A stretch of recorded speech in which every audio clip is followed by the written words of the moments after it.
Vadikani ndinogamuchirai kwese kwamuri kumativi mana enyika. Ndinoti welcome to our podcast Hope Cafe 101. So every Thursday tinosongana pano tichidhiskasa zveshoko raMwari zvedenga, nhau dzedenga. Saka tine mamwe mapodcast atakaita kumashure kana paine asati ambonzwa mapodcast edu, kana une interest, une nguva yekuzoteerera zvimwe zvacho zvakawanda wanda.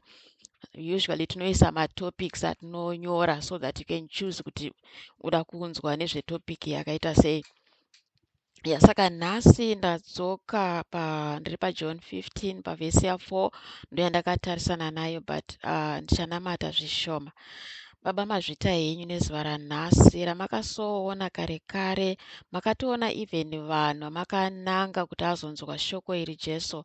Zvino Mwari muya mutsvene, chindibatsirai kutaura zvinoringana nemunhu achanzwa. Kana pane akatarisira kurapwa Mwari paachavhura shoko iri, ngaarapwe mwoyo. Kana pane akaderedzwa mweya wake, ngaasimudzirwe pamweya. Kana pane ane confusion, Mwari wangu, isaiwo calmness mukati memirangariro yake, mukati mepfungwa, nezita raJesu. Isai kujeka even pane confusion nemaplans chaiwo ezvinhu zvaada kuita kuti haasi kuziva kuti wosarudza zvipi. Batsirai munhu akadaro Baba, nemuzita raJesu. Ndibatsirei Mwari muya mutsvene, nditaurisei Baba vangu zvinonzwisisika, zvinobatika, zvinorapa, zvinobva kwamuri, zvisingabve kwandirini asi kwamuri Mwari muya mutsvene. Mazviita Baba nemuzita raJesu. Sezvandareva kuti ndoda kutaura nezvavhesi 4, but ndichatanga hangu pa1 kuna John 15 uku. Aya mashoko ari kutaurwa namambo Jesu aya. Vakati, ndini muzambiringa wechokwadi, uye Baba vangu murimi. Davi rimwe nerimwe riri mandiri risingabereke vanoritema, asi davi rimwe nerimwe rinobereka michero vanorichekerera kuitira kuti rigozobereka michero yakawanda. Imi matonatswa nokuda kweshoko randataura kwamuri. Saka vhesi yandomunyasoda chaiyo chaiyo i4 iyi inoti, garai mandiri. Handiti? Saka vambotaura pamusoro kuti hanzi ndiri muzambiringa. Saka vari kutaura kuti garai muzambiringa uyu unonzi Jesu uyu. Handiti? Uye ndichagara mamuri. Hakuna davi rinobereka michero riri roga. Rinofanira kugara muzambiringa. Nemi hamungabereke zvibereko kunze kwokunge magara mandiri. Saka vhesi inondifungisa futi kuna John 14, Jesu pavaitaura naMartha naMary paya hanzvadzi yaLazarus, pakava pashaya Lazarus. Saka hanzvadzi dzaedza kutsanangura kuna Jesu. Jesu vataura kuti hanzi tichamuona futi. Vachitaura zvekuti ivo vanga vaine plani yekumumutsa musi iwoyo, but ava vasikana vaifunga kuti vari kutaura kuti Jesu ari kutaura kuti tichavaona paupenyu husingaperi kudenga kana tazofawo mhene ipapo pacho. But Jesu vaisataura izvozvo, vaireva kuti vakataura statement kuti hamuzivi here kuti ndini kumuka neupenyu. Ende pane imwe vhesi kuti inotaura kuti he is the way, the truth and the life. Saka ukabatanidza mavhesi ari 2 neyandaverenga iyi kuti zvavari upenyu Jesu ava vari kuti garai mandiri muupenyu umu. Nekuti munhu paunouya kuna Kristu paya zvinotaura zvichinzizvo wabarwa patsva, waane upenyu hutsva, which means wauya kuna Jesu kuupenyu. Ndoupenyu hwacho iyo Jesu. Ndoupenyu, ndosenta yeupenyu hwedu, ndo munobva upenyu hwacho. Kuna Colossians 1 paya panotaura kuti hanzi in him all things are holding together. Zvinhu zvese zvakabatana mavari, zvinhu zvese kureva kuti vanhu vese, mhuka dzese, everything. Saka nekuti ndoupenyu, handiti? Saka upenyu hunonzi Jesu havari kutaura kuti mukasagara mandiri hamubereke zvibereko. Like hapana chinobuda mukasagara mandiri. Pazvinhu zvomweya, pazvinhu zvaMwari haungakure kana usingagare mavari. and the only way yekumaintaina upenyu hwechikristu uyu, upenyu hutsva hwawagamuchira uyu, kugara muzambiringa unonzi Jesu. Saka mumwe anotaura kuti ndingagare sei muzambiringa uyu? Ndorega kuenda kubasa here? Ndorega kudai here? Ndongogara ndichingonamata Jesu ndiri panzvimbo imwe chete, you know, but hazvisisa izvozvozvo. Vari kungoreva kuti izvo taakufanira manje kuchitrena mirangariro yedu kuti tauya kuna Jesu. Zvese zvaakunetsa, zvinonetsa, zvandaisimbosovha ndega zviya zviya, ndakukwanisa kuuya nazvo kuna Jesu. Ndakukwanisa kubvunza mibvunzo kuna Jesu yandai ndisinganzwisise. Ndakukwanisa kukumbira kuti pandinoverenga shoko ravo paya paya ndirinzwisise. Uye kutoverenga shoko ravo it's part of yekugara mavari vacho. It means kuti uri kutarisa inonzi chii, manual yeupenyu. Kuti imo mandakagarawo musaka chii chinombodiwa munomu? Vanorara nguwai vanhu panapa, vanodya nguwai, vanodai. Zvino hapanetseka because pane manual. Tinongoverenga manual kuti okay, vanenge vanodya kuma6 vozodai vozorara kuma8. Saka muna Mwari mune manual inonzi Bible, vadikani, yekuti inotinongedzera zvese kwese kwatinofanira kunge tichienda. But zviri kunzi kana musingagarimo manje, hamubereke zvibereko zvinoenderana nedestiny yeupenyu hwako. And it's not any chibereko ka, chibereko chinoenderana newe iwewe, according to your destiny, zvawakatemerwa naMwari panyika kuti uite. Hazvingabudirire, haungazvibereka, hazvingakure kana usingagare mavari.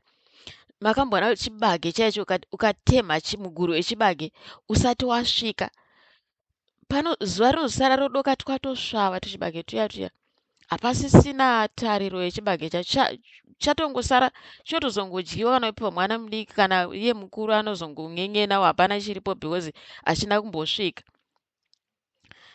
Chazongosiyana hacho kuti muna Jesu munhu anogona kumborasika asi anodzoka futi makare, anogona kudzokera futi makare muna Jesu.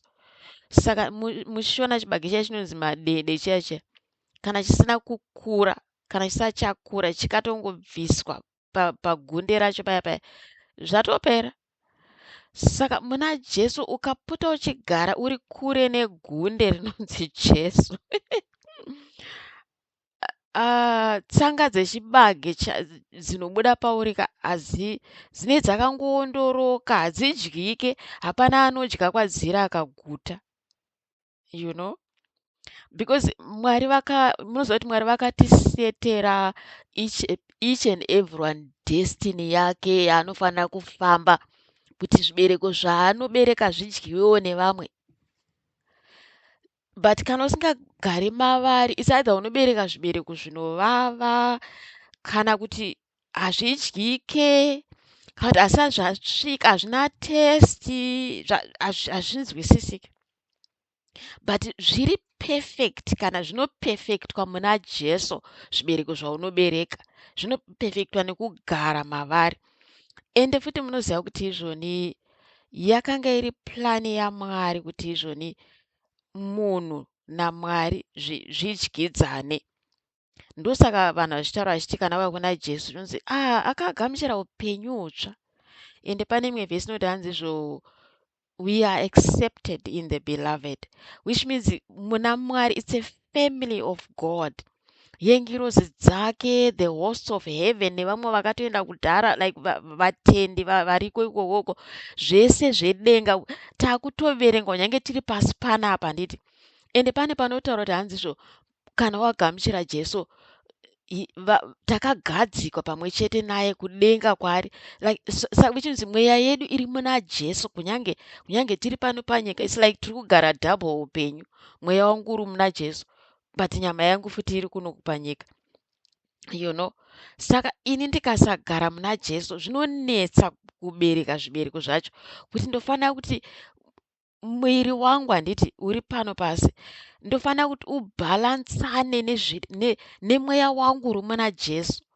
Ndinofanira kuti zvibhalansane, paite bhalansi, paite kudyidzana, kufambidzana, kuwirirana, kwete kuti mwiri wangu unoita zvawo mweya wangu uri muna Jesu. Like hazvireve chinhu. Ende futi munoziva kuti pane nyaya yemwana muparadzi yaye inotaura zvakasimba example yacho nezvaJesu kuti mwana muparadzi ndiye akakumbira pfuma akaenda, handiti akanoparadza pfuma yese, akatambudzika ari kwaari ikoko. Saka iwewe paunobuda muna Jesu vadikani, Jesu havabve pavari, havambofa vakabva kana kuti havafi vakaafektwa nekubva kwako. Ndosaka vati hanzi garai mandiri, neni ndogara mandiri.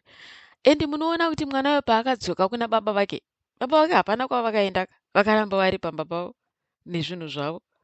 But paakadzoka vakafara sei? Vakamugamuchira, vakamumbundira. Ndokuti zvakafanana nezvekuna Jesu kuti vari kuti garai mandiri, neni mandiri.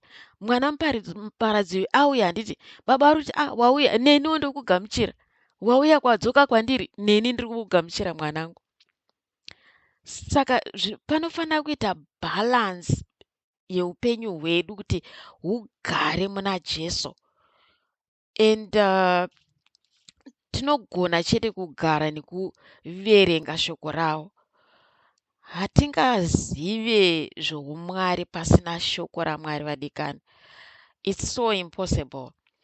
And it's so difficult also kutraina miri kuti ufarire kuverenga shoko. But it's our duty yekufoseredza miri yedu, zvinotaurwa naPastor Paul zvekuti handinorovedzera muviri wangu, because chinongonzi muviri chete hachidi nezvaMwari, hachidi.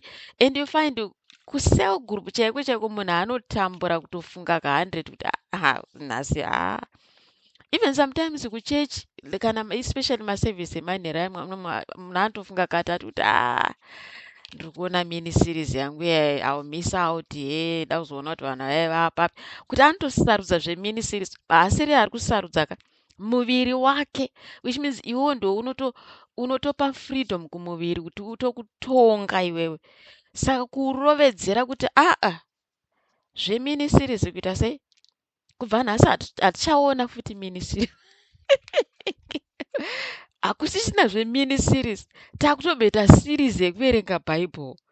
Wakurovedzera muviri wako, which means uri bazi rikurambira pamuzambiringa kuti risaomerwa, rirambe richikura, rirambe richikora, risagara rakaonda, like bazi racho nekuti harimwe zvinofanira kumwiwa.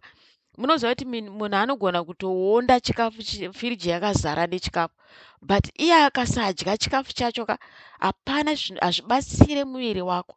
Saka unogona kuti ndiri muna Jesu, but kana usingadye zvemuna Jesu macho, uchivatsvaga, uchivanamata, uchiverenga shoko ravo, uchipractice shoko racho. Pane panotaura kuna James ati panonzi hanzi kutenda kusina mabasa kwakafa. That's so strong. Ati hanzi kwakafa. Imagine vadikani kuti tinongoshingoti tiri muna Jesu, but you do nothing nezvazvo. Hapana kana effort yaunomboisawo nezvekumhuri yawakauya yekuna Mwari. Zvakafanana nemunhu to example yandingapa ndeyekuti chiko, kana kuti uri pati yemhuri, kana tomboti waadoptwa here, ndikuedza kutsvaga example chaiyo. Kana kuti wadecida kujoina mhuri yecertain mhuri, handiti une zvese zvaunazvo, like the resources aunawo ako personally, but you keep them all to yourself, maresources acho. Hapana chaunotombocontributa kumhuri yacho, like you don't even spend time nevamwe vacho, like vari mumhuri imomo. So hautombovaziva like their personal lives, their characters. Pamwe unoswera wakazvivharira mukarumu kako. Saka zvakangofanana nezvekuti unogona kuva muna Jesu asi usingazive Jesu wacho. Unogona kuva muna Mwari kana muchechi for 30 years, but Mwari wacho hautombovaziva, hauna kana idea kuti how he operates. So vadikani, Jesu ari kuti garai muzambiringa, kuti pavanodzoka vadikani panonzi anytime hwamanda inorira, unowanikwa uri panzvimbo pako. Saka ndo mashoko andinawo nhasi. I hope anobatsira someone kuti haukuri usingaverenge bhaibheri, haukuri usinganamata, haukuri usingataure navo Mwari ava, usingataure naJesu mwanakomana wavo. That's the only way you can grow. That's the only way. Even muupenyu chaiwo, there's no way you can develop a relationship pasina communication, pasina kutaurirana. Hazviiti izvi, hazvitomboita, sandatombozviona ini. Vazhinji vanotongotanga just like a small conversation, mangwana is longer, mangwana kusvika vanhu aya vaakutozivana, vaakutowirirana kuti ndane shamwari yangu takatanga kutaudzana bla bla bla. So nemuna Mwari munokurwa nekutaurwa navo vadikani. Saka I hope this helped someone achazonzwa, and ndinoti wese achavhura ndezvako iwewe. Saka ndira kunamata a short prayer.